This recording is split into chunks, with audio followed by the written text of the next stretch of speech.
Alright, hey guys, this is Bezmor, and I am bringing you a video that has nothing to do with how to 1v1 an archer. The reason for that is two administrators, or something, GMs, I don't know exactly what they are, but two guys at the, I guess the American branch, maybe? Or the non-Chinese branch of PW have decided to put on a PvP tournament, ladies and gentlemen, which is awesome. Something that I personally wanted to do. I was like gonna save up 100 mil from botting, and then like post it on the forums and like try to make it all happen. And then I realized how many haters and trolls there were that don't like me personally, and I said, you know what, this is probably a bad idea. Let's just remember it fondly and never do it. But these guys have actually attempted to maybe organize something, which is really cool. There's a forum post about it, you know, the rules, the prizes, this and that, and everybody's been putting in their input, which is great. There are 20 pages, maybe 21, I don't know, there's over 20 pages of comments about how should it be done, and there's also about 10 pages worth of comments that saying Sins are gonna win, no clerics are gonna win, no barbs are gonna... Okay, drop the who's gonna win stuff. This is about skills, alright? The most skilled people are gonna win. But the reason I'm making this video is that A, I want to spread news about this. I want people to see it. I want them to get involved. I want them to be able to enjoy a legitimate PvP tourney. And secondly, I want to add my comments to the 20 pages. Disclaimer, I have not read all 20 pages because, I mean, every time I saw QQ Sins are gonna win, I just scrolled past it. But, like, I think I've read most of the important posts and gotten a good idea of what's going on. So I want to add my advice and, you know, also just raise awareness of this tournament. You should get involved. It's going to be awesome. But anyways, so here we go. Starting with the biggest problems with PvP right now are gear and numbers. Now, numbers isn't a problem. We're going to predefine size because this is an official tourney. You know, you're not going to get ganked by 10 people while you're out there alone. However, my comments on the numbers go as follows. 1v1 should not happen. Why? Because certain classes are super broken in 1v1s and certain classes are super not broken in 1v1s, aka archers. It really sucks 1v1ing as an archer because if they play it right, you're just going to get screwed. Well, okay, that's not entirely true. Like, obviously, there's been archers who are good at 1v1ing, but, like, come on. There's clear disadvantages to certain classes and super advantages to certain classes, aka assassins and clerics, but also blade masters. I mean, you know, every class is broken in their own respect, but I don't think 1v1s is the way to go. Secondly, 2v2 should also be a way out. I've done multiple 2v2s. Our faction hosts PvP tournaments like the one they're trying to organize. We used to do it all the time, and we actually just did one last week. And 2v2s are bad because it always comes down to, alright, what classes did you get in the 2v2 and the gear. And I'll talk about gear in a minute, but the problem with 2v2s is clerics, in all honesty, because clerics are stupid. You God Seal sleep spam one of your opponents, and then it becomes a 2v1 on the other guy, and it's just stupid. Like, you don't want that. So, starting at 3v3 is a good place to start for this tournament. 3v3, 4v4. Our faction is done up to 7v7 rounds, which is really crazy and hectic. And at 6, I mean, it really starts to get hectic. So I think between 3v3 and 5v5 is a good place to start. However, I think at the 3v3 and the 4v4 level, there should be rainbow squad requirements. And what I mean by that, for those of you who didn't do RB back in the ancient day where it mattered, a rainbow squad is a squad that consists of all different classes. So basically, in the 3v3, 4v4 level, I think you should have to have 3 different classes or 4 different classes. The reason being, let's just say I find a maxed out geared Sin, right? He's full plus 12, full deity stones, you know, like gear maxed, right? And then I just put 2 of the craziest geared clerics I can find behind him, so they God Seal 2 opponents, and then the Sin basically 1v1's the last guy. Well, one of the clerics heal him, and the other cleric ganks for him, so it's actually a 2v1 on, like, do you see the situation? Like, you don't want multiple clerics in a fight, and so that's why, basically, my opinion is that there should be separate classes in the squads at 3v3 and 4v4. At 5v5, if you want to have 2 of something, that's okay, but if you pick 2 clerics, I will call you BM and hate you forever.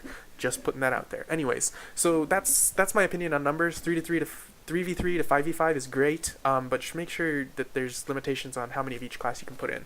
And I'm sorry if, like, you and your best friend were both assassins and you're, like, super good together. Like, sorry. It's just not fun to fight against, and what we want is a fun tournament where you get to blow people up. So anyways, that's my comment on numbers. Going towards gear, I can't actually make a lot of comments about gear because I only know what the top tier would be. Like, I've had rank 9 for a really long time, and I can tell you right now that yes, it makes a huge difference when you have rank 9 S3, rank 9 S3 plus 5 versus plus 10 versus plus 12. Like, there's a whole big difference, but I think the cutoff for max gear should be for the top tier, anyways, it should be anything from max down to like rank 9 S3 plus 10, maybe plus 9. Like if you're really good and you have full plus 9, like come on, you can fight against a plus 10 or 11 person, like no problem. It's all about the skills, man. But anyways, that's where the top tier should cut off. And peripherals I don't think are as important, because I know there's a lot of people who are like still in the process of farming a cube neck, so they haven't bothered refining the one they're on, or they're still trying to get enough contribution for a base helmet or something like that. So like peripheral refines are not as important, but I think if you have your core, aka armor, chest plate, legs, boots, gloves, and then weapon at 10 or better, I'd say that's pretty fair. Going off soul force is completely deceptive. Like I have a plus 8 helmet, which makes my soul force awkwardly low sometimes. And then sometimes I switch to offense gear, which is like plus 3, and my soul force drops by way more. So yeah, like you can't really rely on soul force and stuff like that. It's just not going to work out. Now, the other thing that is gear related that I want to talk about is cards. Everybody's like, QQ, you can't let these people use full cards, it's broken, rage, I can't equip my gear though if I take off my cards. Oh, here is Bezmor's solution to the card system. What we should do is say you can have one S card, just one. Why one? Well, because anybody can get a free S card. There's no cash shopping involved. All you have to do is farm 10 A cards, use C to A packs to do that, and then you can get one free S card. One free S card, everybody having one free S card means everybody will be within 50 spirit of each other probably. And I mean, I've fought people who have 100 spirit on me, and it's manageable. Like, okay, it's hard, but it's manageable, right? So like, if everybody's allowed one S card, what does this rule out? It means there's no S sets, which is good, because not many people, I've seen one person that has 2 S sets on my server. Maybe actually that's the only S set I've seen. The only full S set I've seen. So basically, full S sets are just, nobody has them. Okay, don't talk to me about the 6 neuma portal, just don't go there. Alright, we don't want to bring that up. We've covered that. But here's my solution. Everybody's allowed one S card. You can fill the rest of your 5 war avatar slots with anything you like. C cards, B cards, A cards, whatever. The only downside to what I have just suggested is that people who have multiple S cards probably went and took their 10 free A cards and they fed them into their S cards to level them up, so they don't have A cards anymore. Well, that just means you have a super OP S card that you can use for starters, so your S card will be better than mine, which is like level 14, maybe 10, maybe less. My S card's really low leveled. But, if you farm FS for a few days, you can at the very least get yourself a decent set of B or C or even A cards if you're lucky. So I wouldn't be too concerned about, like, the other cards. Like, everybody should be allowed that one strong S card, however strong you have it, that's all on you. And then anything else goes as far as cards. I think that's fair. I think the spirit differential will be okay. If you're smart, here's my tip for the movie. You should do a Soul Primer S Prime card, or at least put your S into that slot, even if it's not of that type, because you're going to want the spirit, probably. Just throwing that out there. So yeah, that covers gear tier. I can't speak to the lower tiers. I just don't know how PvP works with that kind of gear. I know you get destroyed by higher gear tiers, but anyways, gear tiers, rank 9 plus 9, 10-ish, end up. That should be a tier. That should be the top tier. Cards, you should be allowed one S card, and I've already talked about numbers.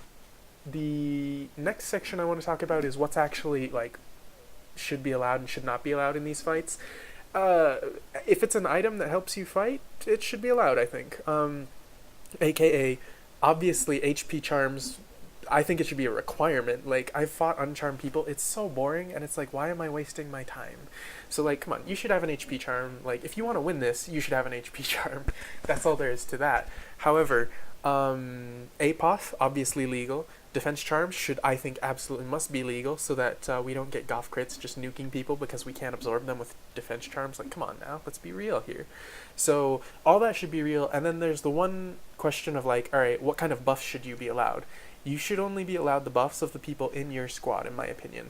I don't want to see anybody who's not a psychic with psychic buffs, because that's stupid. I mean, if this is like group 20v20 PK, like, yeah, get your psychic alt buffer, like, this is serious stuff, but this is like a small TV, like, it's tourney, your skill, it's going to affect class comp. Do I want a cleric just so we can have the buffs? But no, my best friend's like a BM, a Sin, and a Vino. I don't want a cleric in my squad, screw that. So, I think you should only be allowed squad buffs, and the pots that give you buffs, I'm perfectly okay with people using those. Because it makes Venos and archers really relevant. You know, if you want to waste your APOS to get a buff, that's a 2-minute cooldown you're giving just for some buffs that you may or may not get purged of. If you want to waste your APOS for that, be my guest. I'll still fight you. So I think any buff giving pots should be legal.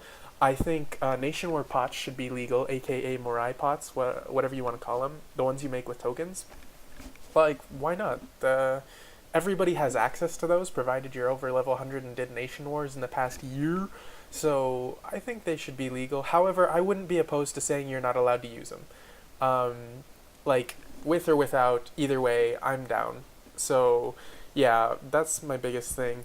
The only thing that I would say should definitely be considered to have like removed from the rules, or I mean from the matches, would be solo stealth. And why do I say solo stealth? Well, I don't want an assassin to sit in stealth for literally 30 seconds, wait for his 2 teammates to like tick somebody, and then go ham on them, kill them really quick, and then go back into stealth, and then do it again. Or I don't want an archer to just be like, stealth! Haha, you can't target me, na na na na na, and then like when you turn your back, he just purges you and then kills you. Like, solo stealth in small group battles is really stupid, because it's just like, you're not participating in the fight. Now, that said, we have sometimes said in our factions PK tournaments, you can have 10 seconds of solo stealth, meaning, you know, alright, you used up your 10 seconds, you can't stealth anymore, etc., etc. But that's really hard to keep track of, and in something like this, you don't want to have to bother keeping track of that. So you really have to go all or none, which means you can use stealth or you can't. And I'm of the group that says you shouldn't be able to use it, because, come on, this is a 3v3. Actually fight 3v3. Don't fight 2v3 with 2 tanks and then wait for your third guy to take cheap kills, you know, stuff like that. So anyways, I would say solo stealth is out, and I specify solo stealth because in our PK tournaments, we've had a lot of people innovate with share the stealth and do some very interesting tactics. It's a 5-second stealth that's AoE. It's really fun to see how people react to it, and I think, you know, why not? Like, yeah, I think it's fine. So that's my opinion on skills that should be allowed. I don't think there's any other skills in the game that are like insanely broken, with the exception of Seal of the God or whatever, but like, that's a cleric skill. It's legitimately in the game because the devs were morons. Yeah, deal with it. And there are some counterplay to that, so I'd say it's okay. I can't think of really any other skills in the game that are just absolutely, you know, they change the mechanics of how a tournament might work. So anyway, solo stealth out, group stealth in. Those are my opinions on the skills. So I've covered gears, numbers, skills.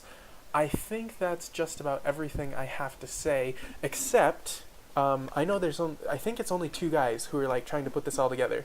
And so if those guys need help, they should like shoot me an email or leave a comment or something. Like, I'm willing to put all my free time outside of like work and school into making this happen, because I really want to see it. I think it'll be awesome. I think it'll be fun if we can get the right gear tiers worked out. And in all honesty, I'm only interested in the top tier because that's the tier that I think at and like how I like to analyze the game.